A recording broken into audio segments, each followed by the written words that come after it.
This is the harsh truth. The one and only person that's stopping you for achieve what you want is actually yourself. Kenapa aku cakap macam tu? Cerita dia macam ni. Hari ni I have a busy life lah, busy routine related to my work. Dan aku rasa macam tak sempat lah untuk buat apa yang aku nak buat tu. Aku nak promote, aku nak tulis post lah pasal aku punya program untuk orang join lah. Advanced Art of Creation Collaboration with my lady boss Datin Ragani. That time ada duration lebih kurang 1 jam je untuk siapkan post tu.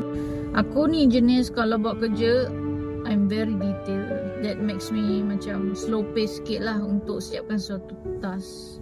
Aku dah detail jenis particular, so ambil masa sikit lah. So in my mind will be like macam tak boleh ni aku kalau apa kena lebih kejam.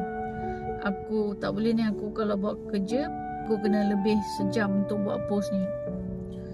Tapi sebenarnya kalau ikutkan logik akal dengan ada AI, dengan adanya apa semua ni, sepatutnya dalam masa maybe kurang daripada 15 minit dah siap lah kan.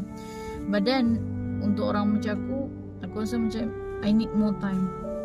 Mula aku cakap macam tu macam tak sempat ni kan, tak ada masa. Tapi lepas tu I change the way I talk to myself, iaitu aku cakap sempat ni, boleh.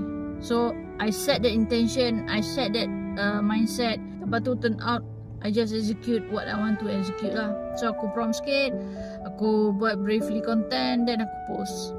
Jadi from that I get to understand that the one and only person that's stopping you from achieve what you want is actually yourself.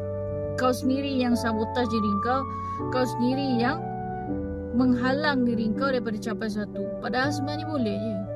You just change the way you talk to yourself, change the way you think, and you will literally change the way you act.